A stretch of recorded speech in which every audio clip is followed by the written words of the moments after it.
O livro de Deuteronômio é o quinto livro da Bíblia e o último livro da Torá.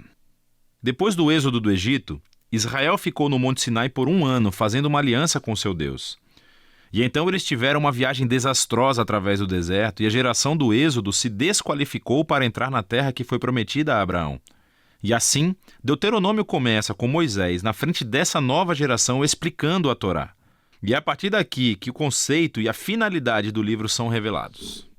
Deuteronômio é uma série de discursos de Moisés, onde ele chama a próxima geração de Israel à fidelidade na aliança com seu Deus. No centro do livro está uma coleção de leis, que são os termos da aliança entre Deus e Israel.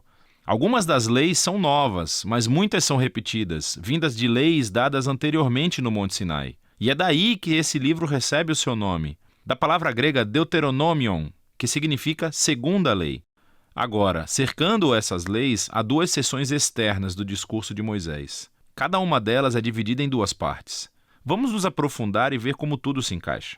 Então, primeiramente, Moisés resume a história até agora e destaca a rebeldia da geração anterior, em comparação com a constante graça e provisão de Deus no deserto. E Deus trouxe a sua justiça sobre eles, mas não abandonou suas promessas da aliança.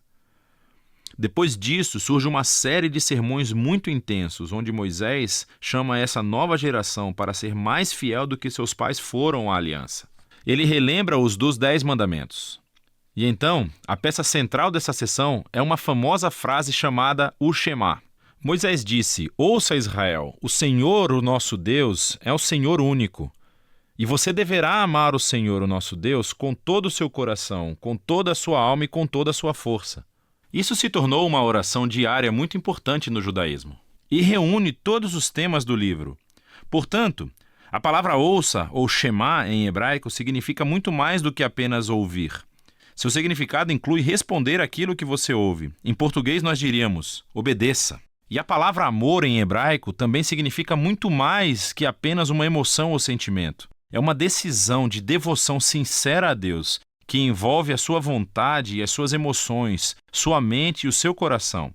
Para Israel, a sua obediência e devoção a Deus serviria a um propósito muito maior. A obediência às leis fará de Israel um povo único entre as nações, assim como Deus disse no Monte Sinai. Eles se tornarão um reino de sacerdotes. E Moisés agora diz: mas como? Israel tem a chance de seguir as leis para mostrar ao mundo inteiro a sabedoria e a justiça de Deus. A outra ideia-chave no Shema é que Israel foi chamado para obedecer e ser fiel somente ao Senhor, ou, literalmente, em hebraico isso significa que Deus é único. Agora, no contexto, o Senhor é o único Deus a quem Israel deve adorar e obedecer. Israel está prestes a entrar na terra de Canaã, onde as pessoas adoram deuses que representam todos os aspectos diferentes da criação, o sol, o clima ou o sexo e a guerra. E na opinião de Moisés, adorar esses deuses degrada os humanos e destrói as comunidades.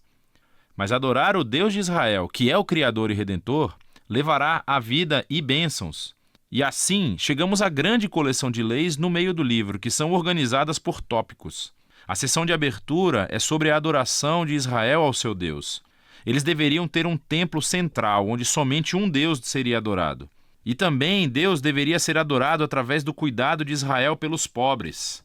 Assim, por exemplo, todos os israelitas deveriam dar 1/10 da sua renda anual para o templo, mas outro 10º deveria ser reservado a cada 3 anos e dado aos pobres. E esses eram os tipos de leis que colocavam Israel na linha de frente da justiça em comparação com seus vizinhos antigos.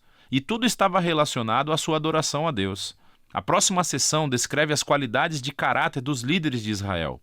Assim, os presbíteros, os sacerdotes, os reis, todos foram colocados sob a autoridade das leis da aliança. E Deus disse que reforçaria essa autoridade, enviando profetas para supervisionar os líderes.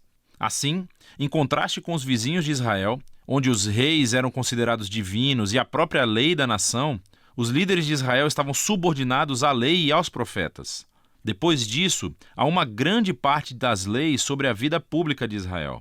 Há regras sobre o casamento, a família e os negócios, e também sobre a justiça social, sobre o seu sistema legal e o que deveriam fazer para proteger as viúvas, os órfãos e os imigrantes. E elas terminam com mais leis sobre adoração. Agora, aqui estão algumas dicas sobre como ler todas essas leis. Lembre-se, em primeiro lugar, que estes são os termos da aliança no Monte Sinai, dada especificamente ao Israel antigo, vivendo em uma cultura muito diferente da sua. E por isso, não será útil comparar essas leis com as nossas leis modernas, que são de uma cultura bem diferente.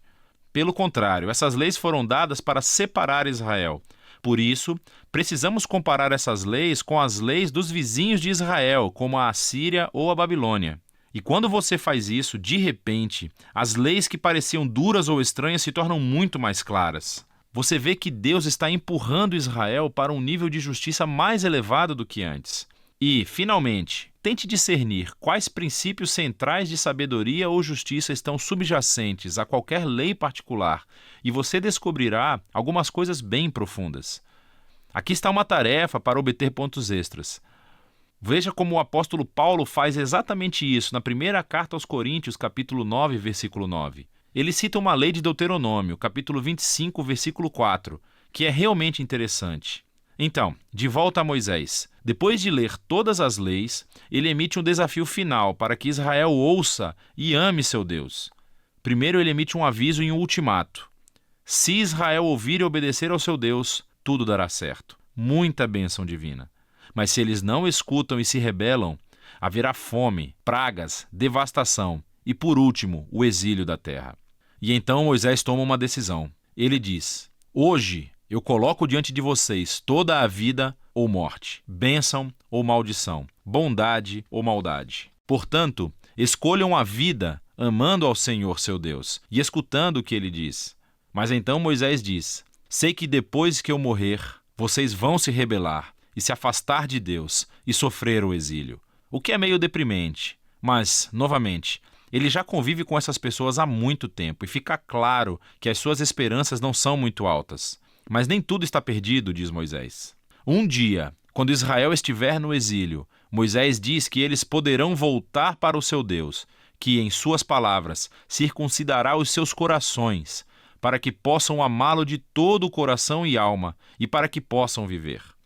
Essa é uma metáfora vívida, que diz que algo está fundamentalmente errado com o coração de Israel. É teimoso e duro, e é a mesma coisa que está errada com o coração de toda a humanidade. E isso vem desde a rebelião no jardim.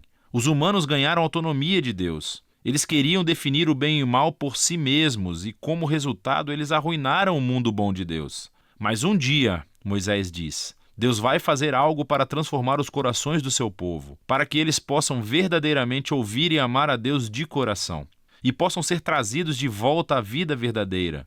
E esta é a promessa mencionada pelos últimos profetas bíblicos, Jeremias e Ezequiel, a esperança de um novo coração. Então Moisés termina o seu discurso com um poema de advertência e depois de bênção. Ele sobe uma montanha e morre, e assim a Torá chega ao fim. Todas as tensões principais da história bíblica estão em vigor, mas ficaram totalmente sem solução. Então, quando é que o descendente da mulher virá para derrotar o mal? Ou como Deus vai salvar o mundo inteiro e abençoar todas as nações através dessa família? E como pode a santidade de Deus se reconciliar com pessoas que são continuamente rebeldes? E como Deus vai transformar os corações do seu povo? Você tem que continuar a ler para descobrir. Mas por enquanto, é disso que se trata o livro de Deuteronômio.